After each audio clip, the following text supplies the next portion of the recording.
ये है story times. खुदी एक ऐसा शब्द जो अपने आप में बहुत गहरे अर्थ छुपाए हुए है।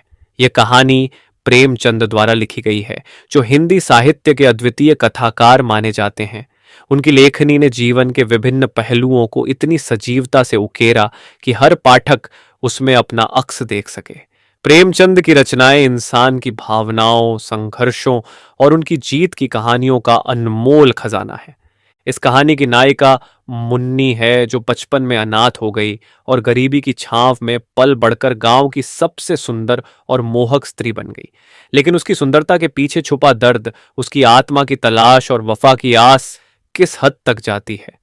क्या एक भोली लड़की के जीवन में सच्चा प्रेम आ सकता है, या वह केवल लालच और झूठी मोहब्बत का शिकार बनती है? क्या वह वफा की तलाश में अपने अस्तित्व को पा सकेगी, या फिर उसकी जिंदगी एक अधूरी कहानी बनकर रह जाएगी? मुन्नी का सफर हमें यह सोचने पर मजबूर करता है कि क्या सचमुच इस दुनिया में किसी के लिए दिल से वफा और सच्चाई का अस्तित्व है, या ये केवल एक धोखा है? तो चलिए शुरू करते हैं। 1। मुन्नी जिस वक्त दिलदार नगर में आई, उसकी उम्र 5 साल से ज्यादा न थी। वह बिल्कुल अकेली न थी। माँ बाप दोनों न मालूम मर गए या कहीं परदेश चले गए थे। मुतरी सिर्फ इतना जानती थी कि कभी एक देवी उसे खिलाया करती थी और एक देवता उसे कंधे पर लेकर खेतों की सैर कराया करता था। पर वह इन बातों का जिक्र कुछ इस तरह करती थी कि जैसे उसने सपना देखा हो। सपना था या सच्ची घटना, इसका उसे ज्ञान न था। जब कोई पूछता, तेरे मौ बाप कहाँ गए, तो वह बेचारी कोई जवाब देने के बजाय रोने लगती और यूं ही उन सवालों को टालने के लिए एक तरफ हाथ उठाकर कहती, ऊपर। कभी आसमान की तरफ देखकर कहती, वहां। इस ऊपर और वहां से उसका क्या मतलब था, यह किसी को मालूम न होता। शायद मुन्नी को यह खुद भी मालूम न था। बस एक दिन लोगों ने उसे एक पेड़ के नीचे खेलते देखा और इससे ज्यादा उसकी बाबत किसी को कुछ पता न था। लड़की की सूरत बहुत प्यारी थी। जो उसे देखता मोह जाता। उसे खाने पीने की कुछ फिक्र न रहती। जो कोई बुलाकर कुछ दे देता, वही खा लेती और फिर खेलने लगती। शक्ल सूरत से वह किसी अच्छे घर की लड़की मालूम होती थी। गरीब से गरीब घर में भी उसके खाने को 2 कौर और सोने को एक टाट के टुकड़े की कमी न थी। वह सबकी थी, उसका कोई न था। इस तरह कुछ दिन बीत गए। मुन्नी अब कुछ काम करने के काबिल हो गई। कोई कहता, जरा जाकर तालाब से यह कपड़े तो धोला। मुन्नी बिना कुछ कहे सुने कपड़े लेकर चली जाती। लेकिन रास्ते में कोई बुलाकर कहता, बेटी, कुएनम से 2 घड़े पानी तो खींच ला, तो वह कपड़े वहीं रखकर घड़े लेकर कुएनम की तरफ चल देती। जरा खेत से जाकर थोड़ा साग तो ले आ, और मुन्नी घड़े वहीं रखकर साग लेने चली जाती। पानी के इंतजार में बैठी हुई औरत उसकी राह देखते देखते थक जाती। कुएं पर जाकर देखती है तो घड़े रखे हुए हैं। वह मुन्नी को गालियां देती हुई कहती, आज से इस कलमुही को कुछ खाने को न दूंगी।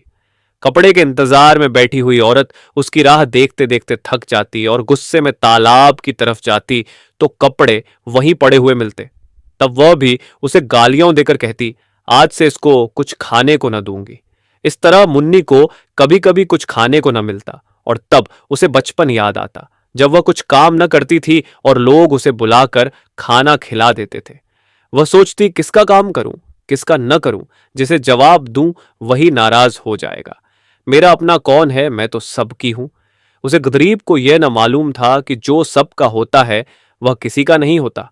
वह दिन कितने अच्छे थे जब उसे खाने पीने की और किसी की खुशी या नाखुशी की परवाह न थी। दुर्भाग्य में भी बचपन का वह समय चैन का था। कुछ दिन और बीते। मुन्नी जवान हो गई। अब तक वह औरतों की थी, अब मर्दों की हो गई। वह सारे गांव की प्रेमिका थी, पर कोई उसका प्रेमी न था। सब उससे कहते थे, मैं तुम पर मरता हूं, तुम्हारे वियोग में तारे गिनता हूं, तुम मेरे दिलोजान की मुराद हो।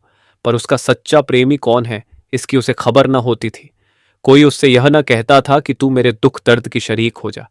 सब उससे अपने दिल का घर आबाद करना चाहते थे। सब उसकी निगाह पर एक मध्यम सी मुस्कुराहट पर कुर्बान होना चाहते थे। पर कोई उसकी बाह पकड़ने वाला, उसकी लाज रखने वाला न था। वह सबकी थी। उसकी मोहब्बत के दरवाजे सब पर खुले हुए थे, पर कोई उस पर अपना ताला न डालता था, जिससे मालूम होता कि यह उसका घर है और किसी का नहीं। वह भोली भाली लड़की जो एक दिन न जाने कहो से भटक कर आ गई थी, अब गौम की रानी थी। जब वह अपने उत्रत वक्षों को उभार कर रुब गर्व से गर्दन उठाए, नजाकत से लचकती हुई चलती तो मनचले नौजवान दिल थाम कर रह जाते, उसके पैरों तले औंखें बिछाते। कौन था जो उसके इशारे पर अपनी जान न निसार कर देता? वह अनाथ लड़की जिसे कभी गुड़ियों खेलने को न मिली, अब दिलों से खेलती थी। किसी को मारती थी, किसी को जिलाती थी, किसी को ठुकराती थी, किसी को थपकियों देती थी, किसी से रुठती थी, किसी को मनाती थी। इस खेल में उसे कत्ल और खून का सा मजा मिलता था। अब पौसा पलट गया था। पहले वह सबकी थी, कोई उसका न था। अब सब उसके थे, वह किसी की न थी। उसे जिसे चीज की तलाश थी वह कहीं न मिलती थी। किसी में वह हिम्मत न थी जो उससे कहता, आज से तू मेरी है। उस पर दिल न्यौछावर करने वाले बहुतेरे थे, सच्चा साथी एक भी न था। असल में उन सरफिरों को वह बहुत नीची निगाह से देखती थी। कोई उसकी मोहब्बत के काबिल नहीं था। ऐसे पस्त हिम्मतों को वह खिलौनों से ज्यादा महत्व न देना चाहती थी, जिनका मारना और जिलाना एक मनोरंजन से अधिक कुछ नहीं। जिस वक्त कोई नौजवान मिठाइयों के थाल और फूलों के हार लिए उसके सामने खड़ा हो जाता, तो उसका जी चाहता मुंह नोच लूं। उसे वह चीजें कालकूट हला हल जैसी लगती। उनकी जगह वह रुखी रोटियों चाहती थी, सच्चे प्रेम में डूबी हुई। कहनों और अशर्फियों के ढेर उसे बिच्छू के डंक जैसे लगते। उनके बदले वह सच्ची दिल के भीतर से निकली हुई बातें चाहती थी, जिनमें प्रेम की गंध और सच्चाई का गीत हो। उसे रहने को महल मिलते थे, पहनने को रेशम, खाने को एक से एक व्यंजन, पर उसे इन चीजों की आकांक्षा न थी। उसे आकांक्षा थी फूस के झोंपड़े, मोटे झोटे सूखे खाने। उसे प्राणघातक सिद्धियों से प्राण पोषक निषेध कहीं ज्यादा प्रिय थे। खुली हवा के मुकाबले में बंद पिंजरा कहीं ज्यादा चाहता। एक दिन एक परदेसी गांव में आ निकला। बहुत ही कमजोर दीनहीन आदमी था। एक पेड़ के नीचे सत्तू खाकर लेटा। एकाएक मुन्नी उधर से जा निकली। मुसाफिर को देखकर बोली, कहां जाओगे? मुसाफिर ने बेरुखी से जवाब दिया, जहन्नुम। मुन्नी ने मुस्कुराकर कहा, क्यों, क्या दुनिया में जगह नहीं? औरों के लिए होगी, मेरे लिए नहीं। दिल पर कोई चोट लगी है? मुसाफिर ने जहरीली हंसी हंसकर कहा, बदनसीबों की तकदीर में और क्या है, रोना धोना और डूब मरना, यही उनकी जिंदगी का खुलासा है। पहली 2 मंजिल तो तय कर चुका, अब तीसरी मंजिल और बाकी है। कोई दिन वह पूरी हो जाएगी, ईश्वर ने चाहा तो बहुत जल्द। ये एक चोट खाए हुए दिल के शब्द थे। जरूर उसके पहलू में दिल है, वरना यह दर्द कहां से आता। मुन्नी बहुत दिनों से दिल की तलाश कर रही थी, बोली, कहीं और वफा की तलाश क्यों नहीं करते? मुसाफिर ने निराशा के भव से उत्तर दिया, तेरी तकदीर में नहीं, वरना मेरा क्या बना बनाया घोंसला उजड़ जाता। दौलत मेरे पास नहीं, रूप रंग मेरे पास नहीं, फिर वफा की देवी मुझ पर क्यों मेहरबान होने लगी? पहले समझता था वफा दिल के बदले मिलती है, अब मालूम हुआ और चीजों की तरह वह भी सोने चौंदी से खरीदी जा सकती है। मुन्नी को मालूम हुआ मेरी नजरों ने धोखा खाया था। मुसाफिर बहुत काला नहीं, सिर्फ सौंवला। उसका नाक नक्शा भी उसे आकर्षक जान पड़ा। बोली, नहीं, ये बात नहीं, तुम्हारा पहला ख्याल ठीक था। ये कहकर मुन्नी चली गई। उसके हृदय के भाव उसके संयम से बाहर हो रहे थे। मुसाफिर किसी ख्याल में डूब गया। वह इस सुंदरी की बातों पर गौर कर रहा था। क्या सचमुच यहां वफा मिलेगी? क्या यह भी तकदीर धोखा न देगी? मुसाफिर ने रात उसी गांव में काटी। वह दूसरे दिन भी न गया। तीसरे दिन उसने एक फूस का झोंपड़ा खड़ा किया। मुन्नी ने पूछा, यह झोंपड़ा किसके लिए बनाते हो? मुसाफिर ने कहा, जिससे वफा की उम्मीद है। चले तो न जाओगे? झोंपड़ा तो रहेगा। खाली घर में भूत रहते हैं, अपने प्यारे का भूत ही प्यारा होता है। दूसरे दिन मुन्नी उस झोंपड़े में रहने लगी। लोगों को देखकर ताज्जुब होता था। मुन्नी उस झोंपड़े में नहीं रह सकती, वह उस भोले मुसाफिर को जरूर दगा देगी। ये आम ख्याल था, लेकिन मुन्नी फूली न समाती थी। वह न कभी इतनी सुंदर दिखाई पड़ी थी, न इतनी खुश। उसे एक ऐसा आदमी मिल गया था जिसके पहलू में दिल था। टू लेकिन मुसाफिर को दूसरे दिन यह चिंता हुई कि कहीं यहां भी वही अभागा दिन न देखना पड़े। रूप में वफा कहो। उसे याद आया, पहले भी इसी तरह की बातें हुई थीं, ऐसी ही कसम खाई गई थी, एक दूसरे से वादे किए गए थे, मगर उन कच्चे धागों को टूटते कितनी देर लगी। वह धागे क्या फिर न टूट जाएंगे? उसके क्षणिक आनंद का समय बहुत जल्द बीत गया और फिर वही निराशा उसके दिल पर छा गई। इस मरहम से भी उसके जिगर का जख्म न भरा। तीसरे रोज वह सारे दिन उदास और चिंतित बैठा रहा और चौथे रोज लापता हो गया।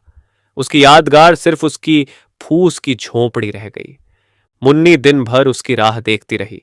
उसे उम्मीद थी कि वह जरूर आएगा, लेकिन महीनों गुजर गए और मुसाफिर न लौटा। कोई खत भी ना आया, लेकिन मुन्नी को उम्मीद थी वह जरूर आएगा। साल बीत गया। पेड़ों में नई नई कोपलें निकली, फूल खिले, फल लगे, काली घटाएं आईं, बिजली चमकी, यहां तक कि जाड़ा भी बीत गया और मुसाफिर न लौटा। मगर मुन्नी को अब भी उसके आने की उम्मीद थी। वह जरा भी चिंतित न थी, भयभीत न थी। वह दिन भर मजदूरी करती और शाम को झोंपड़े में पड़ रहती। लेकिन वह झोंपड़ा अब एक सुरक्षित किला था, जहां सिर फिरो के निगाह के पांव भी लंगड़े हो जाते थे। एक दिन वह सर पर लकड़ी का गट्ठा लिए चली आती थी। एक रसियों ने छेड़खानी की, मुन्नी, क्यों अपने सुकुमार शरीर के साथ यह अन्याय करती हो? तुम्हारी एक कृपा दृष्टि पर इस लकड़ी के बराबर सोना न्यौछावर कर सकता हूं। मुन्नी ने बड़ी घृणा के साथ कहा, तुम्हारा सोना तुम्हें मुबारक हो, यहां अपनी मेहनत का भरोसा है। क्यों इतना इतराती हो? अब वह लौट कर ना आएगा। मुन्नी ने अपने झोंपड़े की तरफ इशारा करके कहा, वह गया कहां जो लौट कर आएगा? मेरा होकर वह फिर कहां जा सकता है? वह तो मेरे दिल में बैठा हुआ है। इसी तरह एक दिन एक और प्रेमीजन ने कहा, तुम्हारे लिए मेरा महल हाजिर है, इस टूटे फूटे झोपड़े में क्यों पड़ी हो? मुन्नी ने अभिमान से कहा, इस झोपड़े पर 1,00,000 महल न्यौछावर हैं। यहां मैंने वह चीज पाई है जो और कहीं न मिली थी और न मिल सकती है। यह झोपड़ा नहीं है, मेरे प्यारे का दिल है। इस झोपड़े में मुन्नी ने 70 साल काटे। मरने के दिन तक उसे मुसाफिर के लौटने की उम्मीद थी। उसकी आखिरी निगाहें दरवाजे की तरफ लगी हुई थीं। उसके खरीदारों में कुछ तो मर गए, कुछ जिंदा हैं, मगर जिस दिन से वह एक की हो गई, उसी दिन से उसके चेहरे पर दीप्ति दिखाई पड़ी, जिसकी तरफ ताकते ही वासना की आंखें अंधी हो जाती। खुद ही जब जाग जाती है तो दिल की कमजोरियां उसके पास आते डरती हैं। आशा करते हैं कि यह कहानी आपको बहुत पसंद आई होगी। ऐसी और कहानियां सुनने के लिए जुड़े रहिए हमारे चैनल स्टोरी टाइम्स के साथ। धन्यवाद।